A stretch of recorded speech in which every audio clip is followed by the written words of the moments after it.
6-year-olds really will look to their parents for their emotional reactions. You will find that they are picking up on important words like death and sick and dying.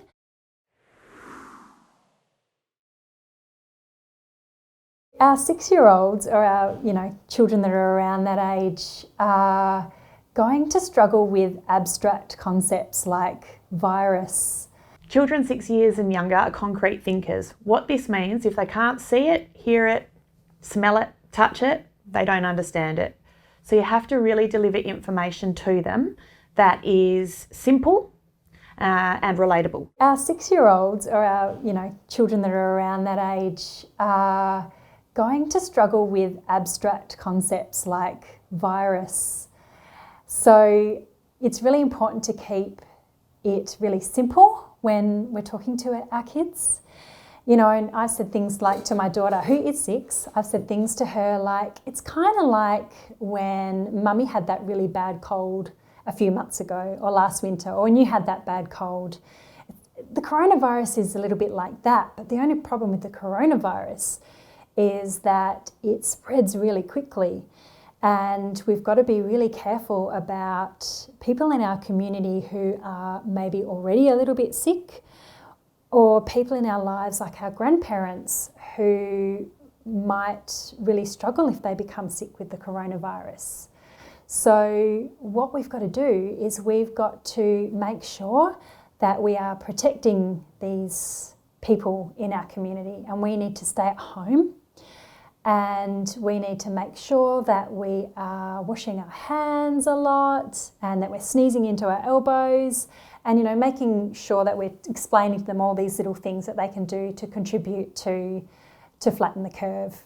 6-year-olds really will look to their parents for their emotional reactions. If you are overly anxious or you're upset or you're scared, they are going to intuit those feelings, and then they are also going to feel like that.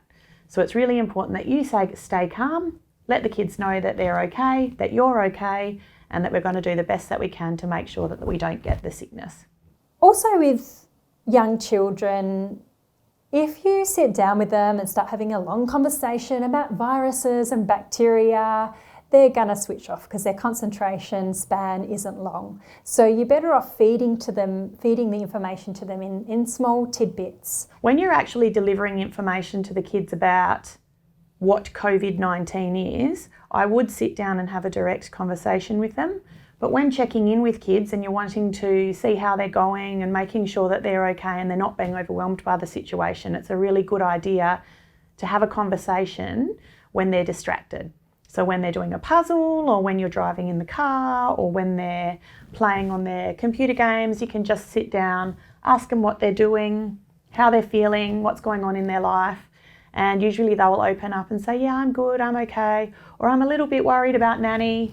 When do we get to see her again? And then you can have those conversations. Even though our young children might not understand the information that they're hearing us talk about or that they're seeing on the news, you will find that they are picking up on important words like death and sick and dying. So you have to be really careful about having the news on when our small children are around, because they'll pick up on that stuff. You also have to be careful about how much you're talking about the virus and what's going on in the world around your young children as well. Because our children not only pick up on the words that we're saying, they also pick up on our emotional tone and our levels of stress as well. And you might also find that little kids, they might not retain the information that you're telling them. So, you might say things like, you're not going to be able to go on that play date with your cousin or with your friends. And 2 days later, they'll be asking if they can go and see their friend or their cousin. And you'll have to re-explain why again. If you find these videos helpful, hit the subscribe button and we'll see you next time.